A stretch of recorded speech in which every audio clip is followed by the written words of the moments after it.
দায়িত্ব পালনের পাশাপাশি ওই কর্মস্থলের কারণে আপনার ওই দায়িত্ব পালন করতে হয়। এই জায়গায়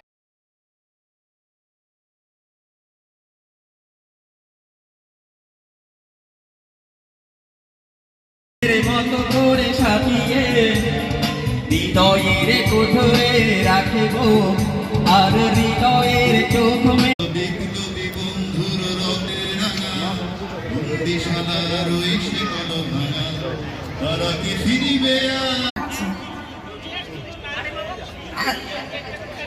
বিশ্ববিদ্যালয় দিবস উপলক্ষে আমরা এখানে সবাই একত্রিত হয়েছি।